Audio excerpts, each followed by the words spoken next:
This video is sponsored by Squarespace.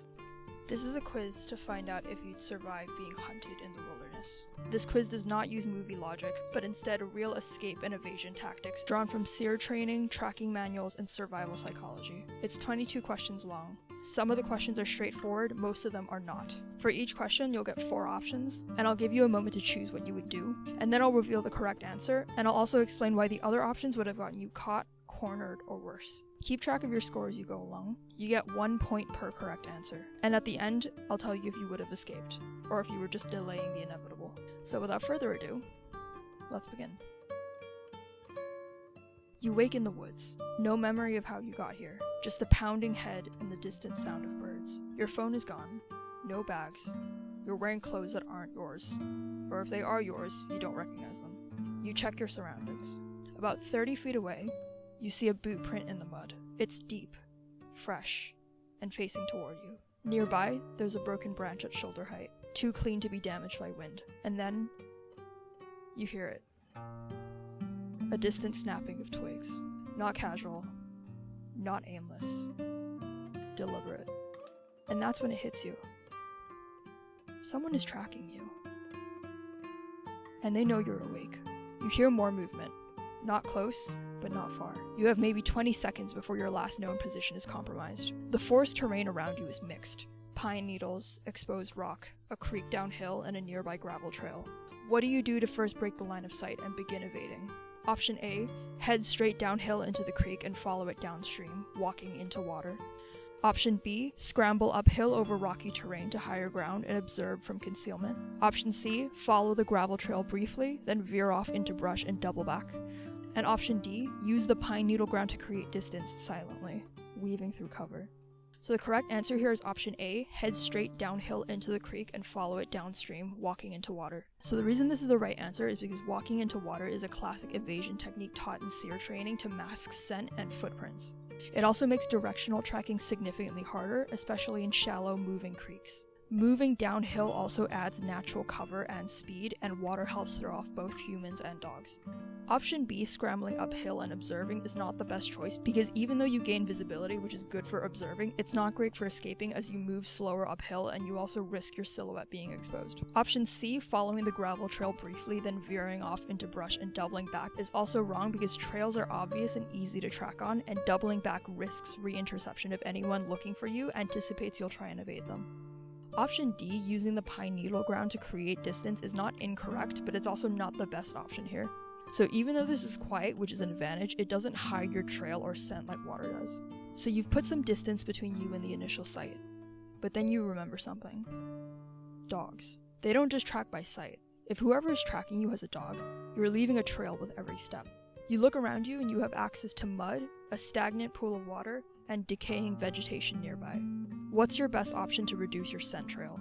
Option 1, cover your body in mud, especially hands, feet, and armpits to mask scent-emitting zones. Option 2, roll in decaying vegetation and stay downwind as much as possible.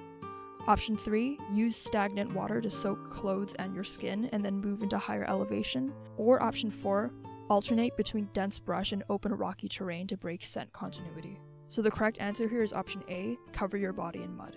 So the reason this is the right answer is because mud clogs pores, cools the body, and also creates a physical barrier over high odor areas such as your armpits, your groin, and your feet. It's one of the most accessible and effective ways to disrupt scent trails in short-term scenarios. Option B, rolling in decaying vegetation and staying downwind, is not the best answer because this might add odor layering, but it doesn't block your natural scent. And this also just creates its own scent signature. Option C, using stagnant water to soak your clothes and skin, also isn't the best option because while it's true that cooling your body can briefly reduce sweat and slow the release of scent compounds, once the water evaporates, your natural odor returns, and stagnant water doesn't cling well enough to block it. Option D, alternating between dense brush and open rocky terrain, also isn't the best option because it doesn't disrupt your scent, just your visual trail. And you have to remember that dogs follow scent, not terrain patterns. So you cover your body in mud and you keep going. You've now been moving steadily for over an hour, but straight line movement is predictable. You need to find a way to break your pattern. How do you best throw off a train tracker following your path? Option A, walk backward along your own trail for 50 meters, then break off in a sharp angle. Option B, climb a tree and wait silently for 30 minutes, watching for movement before redirecting.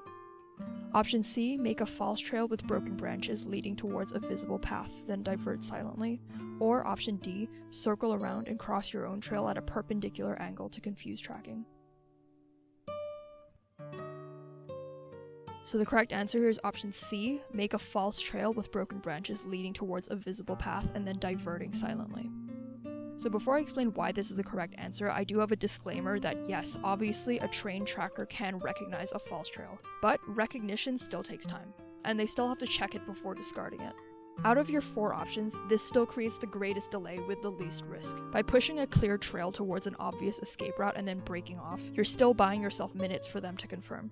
And evasion isn't about fooling them forever, it's about stacking small time advantages while you're out of reach. Option A, walking backwards and then breaking off in a sharp angle, is not the best option because backward footprints are still detectable by weight distribution and drag marks, and this is too obvious to train trackers. Option B, climbing a tree and waiting, is also wrong because here you're stationary, not breaking your own trail pattern. And if they see you, you have no exit. And option D, circling around and crossing your own trail at a perpendicular angle, is also not the best answer because while this adds complexity, it doesn't mislead. And you've still left one consistent trail behind you. The sun is now setting. You've evaded for several hours but need rest to think clearly tomorrow. You know the crucial rules. You cannot be seen, smelled, or heard. Where do you sleep tonight? Option A, in a low depression near a creek, covered in debris, close to a noise source like water. Option B, halfway up a slope under tree cover, inside a natural hollow or root cluster. Option C, high up in a tree, harnessed in or wedged between limbs with camouflage netting. Or option D, in an overhang or cave-like formation, deep enough to conceal but shallow enough for you to escape. So the correct answer here is option B, halfway up a slope under tree cover inside a natural hollow or a root cluster. So the reason this is the right answer is because this location avoids skyline exposure, flood zones, and cold air pooling. Root clusters and exits provide concealment and also quick exit points, and that makes it ideal for stealthy rest in evasion scenarios. Option A, sleeping in a depression close to water, is not the best option because water attracts humans and animals, and cold air sinks to low points, which increases your risk of hypothermia. Option C, sleeping high up in a tree, is also wrong because sleeping in trees is extremely dangerous without equipment and it makes you visible if the trackers are scanning upward. Option D, sleeping in an overhang or a cave-like formation, is also not the best option because those places trap scent, amplify sound, and they reduce your exit options, making it way too risky if you're discovered. On your second day, you find a hunter's bait station. There's a pile of cracked corn and trail cam bait nearby. You're starving. But you know that taking food means risk. This area could be checked regularly. What do? Option A, take a small handful and then destroy any evidence that you were there, including footprints. Option B, leave it. Option C, set up a false camp nearby using disturbed materials to imply you slept there. Or option D, wait until dusk, then approach from a downwind direction, minimizing contact. So the correct answer here is option B, to leave it. So the reason this is the right answer is because hunger is manageable, but being detected is not. SERE principles prioritize evasion over comfort. Bait stations are high-risk zones, and they're often monitored with trail cams or scent markers. Option A, taking a small handful and then destroying evidence, isn't worth the risk because even minimal contact leaves scent and trace. And option C, setting up a false camp nearby, is also wrong because this is overcomplicated and it leaves more trace than it misleads, and you don't want to simulate your presence there. Option D, waiting until dusk and then approaching from a downward direction, is also not a good idea because dusk is a common time for humans and animals to check bait, so it actually increases your risk of running into someone. Before this video continues, I need to tell you about today's sponsor, Squarespace. If you've ever needed a website like for a portfolio, a business, or even a personal project, then you know that it can be really overwhelming. That's where Squarespace comes in. Their cutting-edge design tools means that you can start with a professional template or even just use their AI builder to create a site tailored to your goals, your industry, your style, and your needs. No coding required. And once your site is live, Squarespace also helps you actually get found. Their built-in SEO tools automatically generate things like meta descriptions and sitemaps, so your site is more visible on search engines and it can actually reach the people that you want. What I like about Squarespace is that it has everything in one place, so design, hosting, domain, and analytics. It means that you don't have to juggle different services, and it's the easiest way to go from an idea to a real online presence that feels polished, professional, and beautiful. So if you're ready to get started, head to squarespace.com for a free trial, and when you're ready to launch, go to squarespace.com/crystal for 10% off your first purchase of a website or domain using the code CRYSTAL. The temperature has dropped suddenly, and rain is rolling in. You're soaked, tired, and starting to shiver. You have no dry gear and no fire starter. What do you do to reduce your risk of hypothermia while staying hidden? Option A, find a pine tree with low-hanging limbs, crawl underneath, and insulate with debris. Option B, strip off wet clothes and do vigorous exercise until dry. Option C, curl into a ball near a rock face to conserve body heat. Or option D, dig a trench, cover yourself with leaves, and lie still. So the correct answer here is option A, find a pine tree, crawl underneath, and insulate yourself with debris. So the reason this is the right answer is because coniferous trees provide natural cover from both rain and wind, and the ground beneath these trees is usually drier. Debris insulation like leaves and pine needles also creates a barrier against conducive heat loss, and this method is taught in survival training as an emergency shelter fallback. Option B, stripping and exercising, is wrong and also a dangerous myth. While it's true that wet clothes are bad, exertion actually accelerates heat loss once fatigue hits. Option C, curling near a rock face, is also wrong because rock faces are heat sinks, and unless the sun's been on it all day, it'll suck your body heat. Option D, digging a trench, is also not the best option because it burns too much energy while you're already cold. Lying still is also bad as it's passive cooling while you're already not well insulated. You stumble across an abandoned campsite. There's an empty pack, a jacket, and a ball cap with a logo. You suspect you're near civilization, or being pushed towards it. What's the best thing to do with this gear? Option A, take the clothes and wear them to appear more like a local hiker. Option B, search the area for more supplies before deciding what to do. Option C, use the pack to create a decoy trail heading in the opposite direction. Or option D, booby trap the site to slow your pursuer and gauge their presence. So the correct answer here is option C, use the pack to create a decoy trail heading in the opposite direction. So this is the best option out of the four, even though obviously a trained tracker won't be completely fooled by a planted pack trail. They'll eventually recognize the signs. But the point here isn't to permanently deceive them, it's to buy time. A pack, especially if it scuffs brush or leaves a clear impression, creates a believable vector that demands at least a quick check from the tracker, and that pause gives you enough space to double back, change terrain, or gain distance. In evasion, even a 5-minute delay can reset the chase. Option A, wearing unknown clothes, is wrong because this adds risk. The scent signature is unknown and you could be mistaken for someone else if spotted. Option B, searching the area, also adds risk without urgency, because if it's a trap, you're already exposed by staying still. And you don't need more gear here, you need distance. And option D, buoy trapping, is bad because it's basically movie logic. It's easily traceable and just escalates risk. It's the late afternoon and you smell smoke. There's no wind and the scent is strong. Could be fire, could be human, could be your pursuer cooking. What do you do? Option A, observe slowly from downwind and observe from a distance. Option B, immediately divert course to put at least 2 kilometers between you and the smoke. Option C, use the smoke as a landmark to calibrate your bearings. Or option D, leave a subtle false trail towards the smoke and then divert hard left. So the correct answer here is option A, approach slowly from downwind and observe from a distance. So the reason this is the right answer is because downwind movement ensures your scent won't carry, and observing from afar gives you intel without committing. Getting visual confirmation is safer than assuming, and you don't know if it's civilians, a fire hazard, or even safety. Either way, information here is better than blind avoidance. Option B, immediately diverting course, is not wrong here, but it's also strategically inferior, and that's a meaningful distinction. It won't get you caught right now, but it costs you valuable information and resources, and it undermines your long-term chances of survival. Because here, you might be wasting energy and daylight without learning anything about the threat, and you could even be running from help, such as a civilian camp, ranger station, or even rescue. In real survival training, blind avoidance is discouraged because in survival, ignorance can be more dangerous than proximity. Option C is wrong because using it as a landmark doesn't help you if you don't know what it is. And option D is also not the right answer because false trails only work if you know what you're misdirecting them away from. So this adds complexity without information. So you approach slowly, and through the trees, you spot it. Not a wildfire, not a roaring blaze, just a thin, steady column. Controlled. Someone's fire. Small enough for cooking. Whoever built it knew what they were doing. You hold your breath, scanning for movement. And that's when you hear it. Rustling. It's heavy, human. From the brush, a man with a rifle steps into view, 30 meters away. He hasn't seen you yet. There's a tree behind you and a gully to your left. There's no time to think. What do? Option A, drop flat and crawl towards the gully under cover. Option B, stay perfectly still and wait until he passes.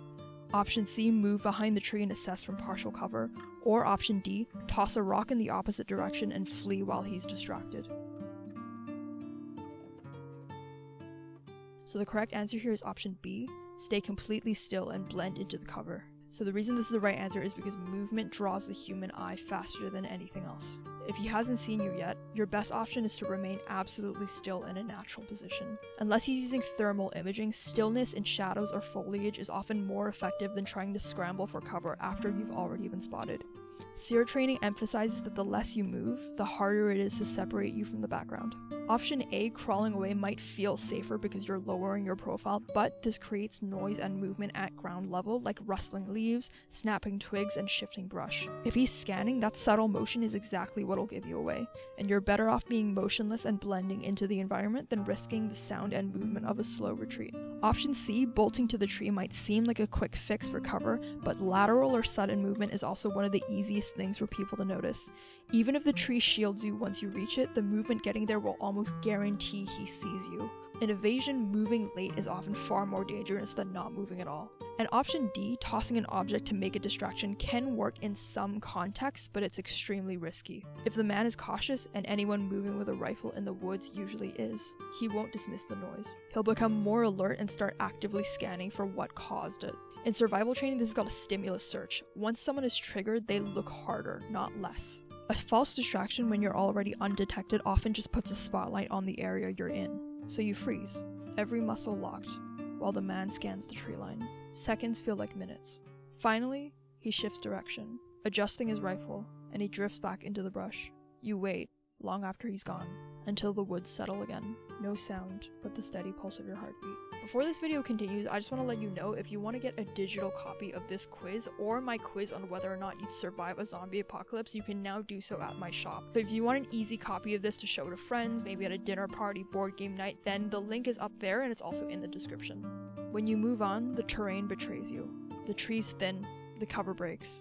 Ahead is a wide open field. No trees, no foliage, and no natural cover. The fastest way through is straight across, but fields are natural kill zones. If anyone is watching from the tree line, you'll be a silhouette with nowhere to hide. But you also can't stay here.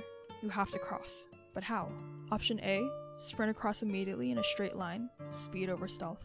Option B, stay low and crawl quickly along the edge, using grass and terrain dips for concealment. Option C, cut a wide arc across the field, staying in the tree line even if it costs time. Or option D, move in short crouched bursts, freezing every few steps to scan for movement. So the correct answer here is option C, cut a wide arc across the field, staying in the tree line even if it costs you time. So the reason this is the right answer is because in evasion, cover is almost always worth the detour. A wide arc keeps you inside concealment and also denies the hunter an easy silhouette to spot. It's true that this burns more time and energy than the other options, but speed means nothing if you're visible in open ground. Real SERE doctrine emphasizes that terrain is essential and avoiding exposure beats gambling on speed. Option A, sprinting straight across, is the wrong answer because even though this feels decisive, it's exactly what a pursuer expects. One glance from the tree line and you're done. Option B, crawling along the edge, might feel safer, but edges are also natural funnels, and hunters scan them first. If you do this, you'd still be pinned against open ground with no retreat. And option D, moving in crouch bursts, is also wrong because this just creates jerky, visible movement, and humans are wired to detect motion. And the idea of moving in a zigzag pattern is only designed for dodging bullets which are already fired, not for staying unseen. So you stay along the tree line, and slowly, agonizingly slowly, you make it past the field. But you've been moving for hours now and you're running out of water, fast. And you find a muddy stream, still, brownish, but not stagnant. You have no purification tablets, no boiling gear, just your shirt. What do you do to rehydrate safely enough to keep moving? Option A, drink directly from the stream because dehydration is the greater risk here. Option B, filter water through your shirt into a bottle and drink it. Option C, dig a hole next to the stream to let the filter water seep in and then drink that. Or option D, push on without drinking and ration your remaining water, hoping to reach a better source before you collapse.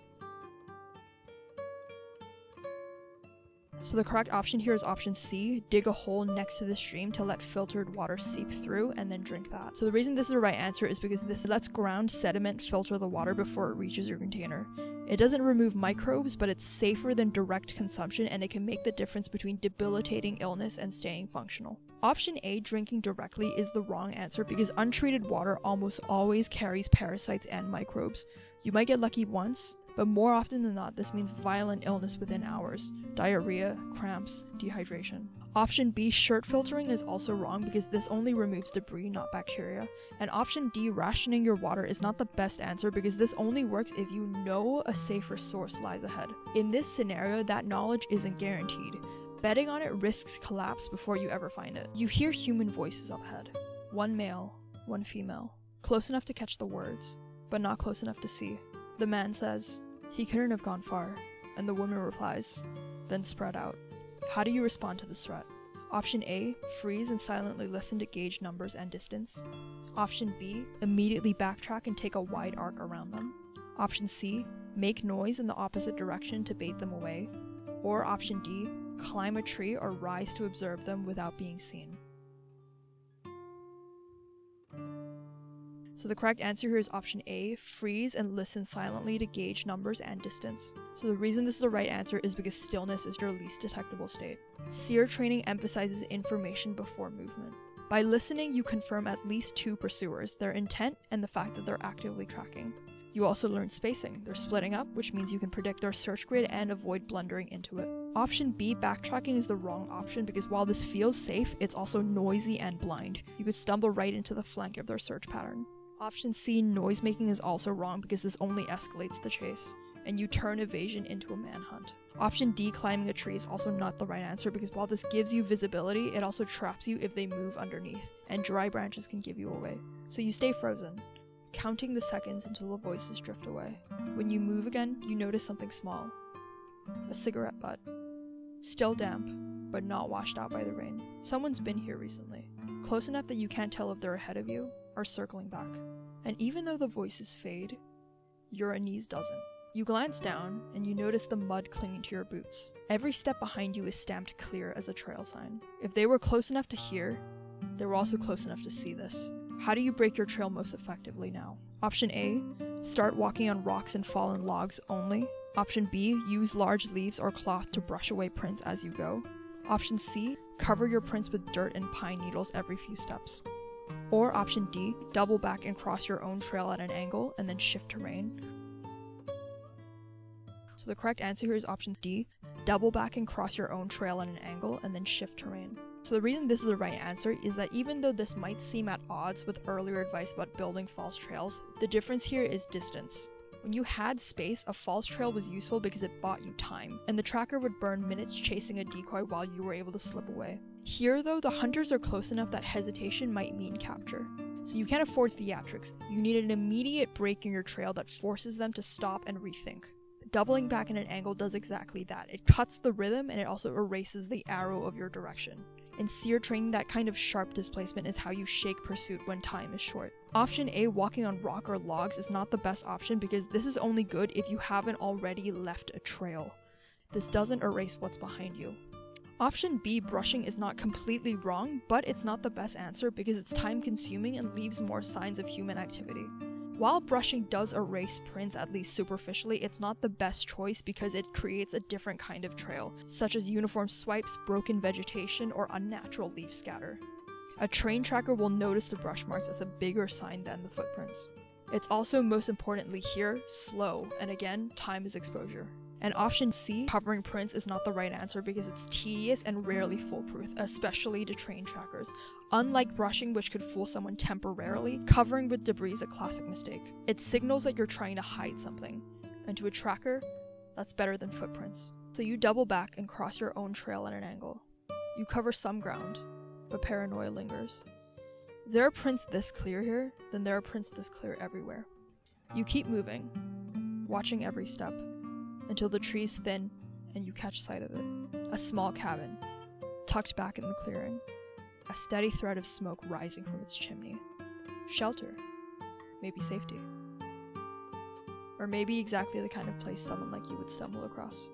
What's the safest course of action here? Option A, approach cautiously, knock, and ask for help. Option B, circle wide, observe silently from cover, and look for signs of who's inside. Option C, break in after dark and take supplies, leaving quickly. Or option D, leave immediately. So the correct answer here is option B, circle wide and observe silently. So the reason this is the right answer is because information beats impulse. Approaching blindly could risk you walking into your pursuer or hostile strangers. Observation from distance lets you assess without exposure. And that's why option A is wrong, because asking for help exposes you immediately and there's no guarantee here that it's friendly. Option C is also not right because breaking in escalates risk. If it's occupied, you've cornered yourself. Option D, leaving immediately, is not wrong, but it's also not the best option. This is because being careful around structures is absolutely correct, it's absolutely valid. In SERE, cabins, vehicles, and roads are treated as high-risk zones because they're natural choke points. If you're truly exhausted or paranoid, leaving could save you from walking into an ambush. And avoidance is definitely better than a reckless approach, but it's not optimal in this scenario because leaving gives up the chance to gather information. You don't know who is in the cabin or whether it's even occupied. Observation from cover gives you intel without commitment, and that's better than walking away blind. By skipping reconnaissance, you might miss supplies, an empty shelter, or clues about your pursuer. If you keep blindly moving away from every potential source of information, such as cabins, smoke, or voices, you'll just wander until exhaustion, dehydration, or exposure gets you. Evasion isn't just about hiding, it's also about managing risk while gathering information. So you circle wide, watching. You see smoke, but no movement. There's a pile of wood stacked neat and tools by the wall. Whoever was here, they're not here now. So you wait a bit longer, but still nothing. The smoke thins. The cabin is empty. Relief should follow, but it doesn't. If someone built this fire and left it burning, they expect to come back. So you slip away, carrying the thought with you. Sometimes the most dangerous sign isn't presence. It's absence. By the time you've put distance between yourself and the cabin, exhaustion drags at every step. Your thoughts keep stuttering, catching on the image of the fire burning with no one to tend to it. Stopping to rest feels like an even bigger gamble now, but pushing forward half awake guarantees mistakes. You find a dry pocket under foliage. No fire, no insulation, just enough cover to sit and decide. How do you maximize safety and recovery during a short sleep? Option A, force yourself to stay awake until sunrise. Sleep only when daylight makes you feel safer. Option B, sleep sitting upright with your back against a tree. Option C, bury yourself partially in dry debris for warmth and sleep deeply. Or option D, take multiple micro naps of 5 to 10 minutes while staying in the same concealed spot. So the correct answer here is option B, sleep sitting upright with your back against a tree. So the reason this is the right answer is because sitting upright keeps your position neutral and your senses half on. If someone closes in, you'll hear it or feel it faster than if you were lying down. In evasion scenarios, you don't get to collapse fully. You rest with awareness because you're not alone out here. Option A, staying awake till sunrise, is the wrong answer because while this might feel safer, fatigue ruins your judgment, and that's when trackers catch you, when you're stumbling, noisy, and careless. Option C, sleeping buried in debris, is also wrong because while it's warm, you're also entombed. If someone walks close, you won't surface in time. Option D, micronaps, is also wrong because while this might sound clever, it's actually worse than just resting upright. Because micronaps yank your brain in and out of shutdown without ever letting you stabilize. Instead of recovery, you just build up fog and disorientation. In evasion, the goal isn't to have lots of broken little sleeps, but rather it's about staying in shallow, continuous rest where you can jolt awake naturally to real-world cues. Upright posture gives you that balance, where you can recover properly without fully collapsing. So you force yourself into shallow rest. Upright, back braced against a tree. When dawn comes, you've bought a few hours of shaky function, but your body is colder for it. Your muscles are stiff, your clothes are still damp, and every joint is shivering. The cold gnaws with every step. By now, your hands are numb. Your body's losing heat, and the idea of a flame feels less like temptation and more like survival. But you know what fire means out here. If you light one, you're not just warming yourself, you're answering back. What's the smartest way to manage warmth in this situation? Option A, build a small fire in a dugout pit, feeding it only damp wood to minimize flame. Option B, skip the fire entirely and insulate yourself under layers of leaves and debris. Option C, build a fire, but on a ridgeline where smoke can disperse quickly. Or option D, make a fire at dusk and then move camp once it burns low. So the correct answer here is option B, skip the fire entirely and insulate yourself under layers of leaves and debris. So the reason this is the right answer is because leaves, debris, and natural insulation keeps you alive without declaring your location. You might be uncomfortable, but you're not at risk of hypothermia yet. Lighting a fire after seeing smoke nearby isn't just risky, it's answering a signal that you don't control. Option A, making a pit fire, is not the best option because while this might work in true hypothermia emergencies, here damp wood smokes heavy. If someone is scanning for heat or scent, you've given them a beacon. Option C, making a ridgeline fire, is just wrong though, because flames on ridges creates silhouettes for miles and it completely broadcasts where you are. Option D, making a fire at dusk and then moving when it burns low, might be tempting, but this is also not the best answer because fire leaves behind ash, smell, and it also disturbs the soil. A hunter only needs one of those crumbs to close the gap. So you skip the fire, and you insulate. And you're still cold, but at least you make it through the night. And the forest is silent. No flame, no signal. You shiver until the gray light bleeds into the canopy. And it's morning. And you start moving again. But every step is stiff, half numb. The forest looks the same, but you feel terrible. And then the brush catches your shin. A snare line. Crude, but deliberate. How do you respond to finding this trap? Option A, step over it carefully and keep moving. Don't touch it. Option B, disable the snare quietly and then reset it sloppily as a sign someone interfered. Option C, use the snare's materials to set a diversion elsewhere. Or option D, circle back and take a wide detour around this area. So the correct answer here is option A, step over it carefully and keep moving. Don't touch it. So the reason this is the right answer is because the safest option here is to bypass without a trace. Tampering just advertises your presence here and it wastes time. In hostile terrain, snares aren't just for animals. They're tripwires for awareness. Avoiding them cleanly denies the hunter confirmation that you were ever here. Option B, resetting, is wrong because it tells the tracker that someone is behind them and you've also just revealed yourself with no benefit. Option C, reusing materials, is also not the best option because this costs precious minutes. The hunter's already proven they're deliberate. You can't out-trap them. And option D, taking a wide detour, is not strictly wrong, but it's wasteful. Detours burn daylight and calories, and if traps are planted across the area, you'll only stumble into another. A clean bypass here is the optimal option, so you limp onward. And you keep moving till the clouds rip open. And rain hammers the ground. It turns the soil to slurry, and the forest erupts in noise. You feel relief as you see your trail dissolving, and you know your scent is also scattering. But paranoia still lingers. If they're close, they don't need tracks. They don't need sound. The rain hides you, but it hides them as well. How should you use this storm to your advantage? Option A, push hard to cover maximum distance while the rain masks your movement. Option B, stay put and conceal yourself, and let the rain wash away your immediate trail. Option C, use the noise cover to set decoy signs leading in another direction. Or option D, move uphill, using runoff streams to hide your scent and passage.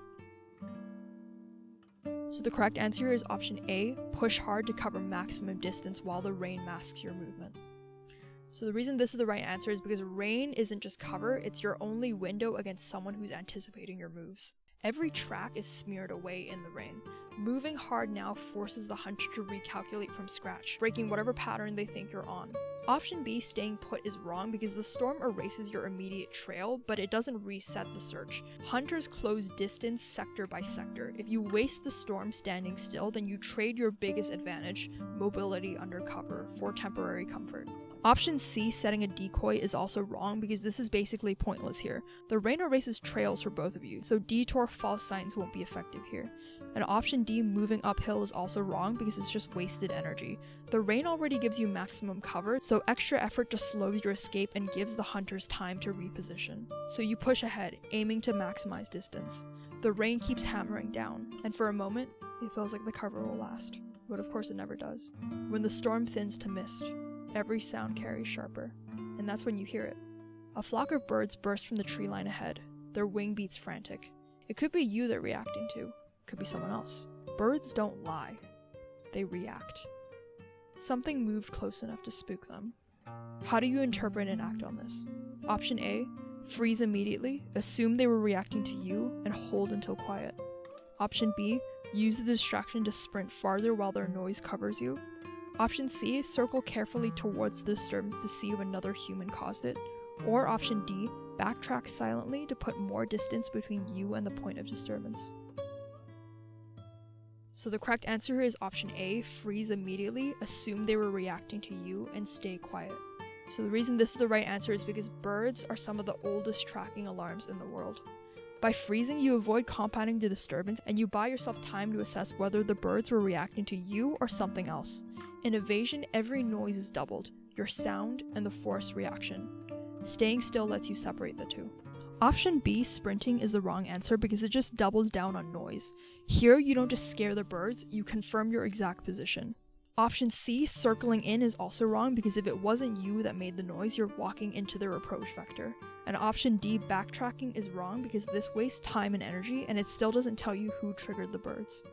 So you stay still, and the force falls quiet again. And you start moving again in trepidation. You push on until another noise alerts you. It's loud and heavy, but it's not footsteps. Water. A river. Loud enough to mask your noise, but also with a current that's strong enough to drown you. What's the best move here? Option A, swim straight across at the wide point. Option B, move upstream or downstream to a narrower crossing before attempting. Option C, walk along the water line instead of crossing. Or option D, wade in shallow sections parallel to the bank without crossing fully. So the correct answer here is option B, move upstream or downstream to a narrower crossing before attempting. So the reason this is the right answer is because crossing water is one of the best ways to break your trail. It smothers sound, it washes away your scent, and it also erases footprints. But attempting it at a wide, fast-moving section is reckless. You'll burn energy, risk getting swept away, and you come out colder and weaker than before. A narrower section gives you the same masking benefits with less danger and less energy cost. Option A, swimming across at the wide point, is wrong because it maximizes every single risk. Exhaustion, cold shock, drowning. Even if you survive, you'll be depleted and slower afterward. Option C, walking the waterline, is also not the best option because it doesn't hide anything. Wide, muddy prints along the edge create a perfect breadcrumb trail for the trackers. And option D, shallow wading, has the same problem, where it's predictable and obvious. You leave a continuous trail without gaining real benefit of crossing. You eventually haul yourself onto the far bank, tired but in one piece. But your relief fades instantly. On the bank, you see signs of human activity. The mud is pressed flat, and the bark is scraped raw. Whoever you're evading just crossed here minutes ago. Too close for coincidence. What do? Option A, stop and study the sign to understand direction and timing. Option B, move quickly away before they loop back. Option C, mask your trail immediately. Or option D, follow their tracks briefly and then break off. So the correct answer here is option A, stop and study the sign to understand direction and timing. So the reason this is the right answer is because at this stage, information beats speed. If you run blind, you could sprint right into them. Studying the sign tells you where they were moving, if they're ahead of you, if they're behind you, how heavy they were moving, and how fresh the disturbance is. All of these things are critical in a pursuit where proximity is already confirmed. Option B, running, is wrong because if they're just ahead, you collide into them, and if they're behind, you only widen your scent and noise. Option C, masking, is also bad because this wastes time without knowing their vector, and it's meaningless if the trackers are nearby already. Option D, following, is wrong because it puts you straight into their line of travel. If they're laying traps, you'll walk right into one. So you stop and study the prints, and they tell you one thing clearly. They were moving downstream. Fast. But the freshness of the sign gnaws at you. It must have been half an hour at most, maybe less. Close enough that if you sprint, you risk overtaking them, but also close enough that if you hesitate, they could double back. So you move on. But the silence feels loaded. When the trees finally begin to thin, you see a strip of gray cut across the forest floor. It's asphalt. You've reached a road. You stare down this road. Civilization is close enough for you to hear its hum. But roads aren't only freedom, they're also funnels. Every evader knows prey gravitates towards them, and every pursuer knows it too. How do you cross without turning yourself into a silhouette in the open? Option A, sprint straight across immediately. Option B, wait until dark and then cross. Option C, create a diversion and then cross undercover. Or option D, move along the tree line until you find a bridge or tunnel. So the correct answer here is option C, create a diversion and then cross undercover. So the reason this is the right answer is because diversion buys you seconds, and seconds are survival. That could mean tossing a rock into the opposite tree line, letting a stage branch crack after you've moved, or dropping an object that makes noise after you're already halfway across. The point is to pull focus away from the road itself, just long enough to cross the gap. Option A, sprinting, is the wrong option because while this is the fastest move, it's also the loudest and the most visible. Option B, waiting for a night, is also not the best because you waste time, and darkness doesn't mean invisibility. It also makes footing worse and your mistakes louder, and you don't want your escape hinging on not tripping. Option D, looking for infrastructure, is also not the best option because while it's true that bridges and tunnels do exist, if you know their options, so does the hunter. In escape scenarios, speed and momentum are essential, and bridges and tunnels are predictable choke points. If you're being hunted, those are the first places the pursuer will cover. Waiting until you find one just means burning time and energy walking along a road edge that's wide open anyway. The point of causing a diversion here isn't that they make you invisible, it's that they give you a slim time window. But in this kind of test, that's all you need. If you buy yourself just 5 seconds, this might be the difference between making it across and being spotted in the open. So you move. The crack of a branch splits the silence behind you, the sound you planted, not the sound of pursuit. For a heartbeat, the world goes still, except for your pulse. And then you see the headlights, cars on the highway, people. You flag them down, or maybe you just think you do. Their brakes hiss, doors slam, and figures spill out, silhouettes against the floodlights. For the first time in days, you stop running. But as they close in, a thought gnaws at you. Rescue and capture look the same at a distance. But too late, your knees give. Your vision narrows. The noise of the highway swallows everything. You survive. Probably. So that concludes the last of the questions, and hopefully you made it. And hopefully you're also keeping track of how many questions you got correctly, because I'm now going to tell you what your score means. If you scored between 0 and 6 points, you would have been immediately captured. You wouldn't have lasted the first night, and the wrong calls you made stacked fast. Exposure, noise, careless signs. In a real pursuit, you'd be walking straight into the hunter's scope. If you scored between 7 to 12 points, you might have survived a day, but not long enough to last. You bought yourself time, and you have some good instincts, but your mistakes would bleed your energy until exhaustion or a snare finish you off. You'd be found in under a week. If you scored between 13 to 17 points, you would be a short-term survivor. You've got survival logic, and you'd outlast most people, but gaps in your decision would also add up. Maybe a wrong crossing, resting too carelessly, or in the wrong place. You'd make it close to extraction, but not all the way. If you scored 18 to 20 points, it would be a close call. You have solid instincts. You'd endure days of pressure, weather, and paranoia, and still keep moving. You might have made a few slips here and there, but nothing fatal. And you'd probably reach the edge of civilization with real odds of getting out alive. And finally, if you scored between 21 to 22 points, you're a ghost. You didn't just survive, you completely vanished. Every move was calculated, every mistake was avoided. The hunter would know you were out there, but they'd never close the distance. Rescue or self-extraction, you made it. Thank you for watching this video, I hope you enjoyed it. If you like this video, you might enjoy this other quiz I made about whether or not you'd survive a zombie apocalypse, or if not, you can check out some of the other videos on my channel.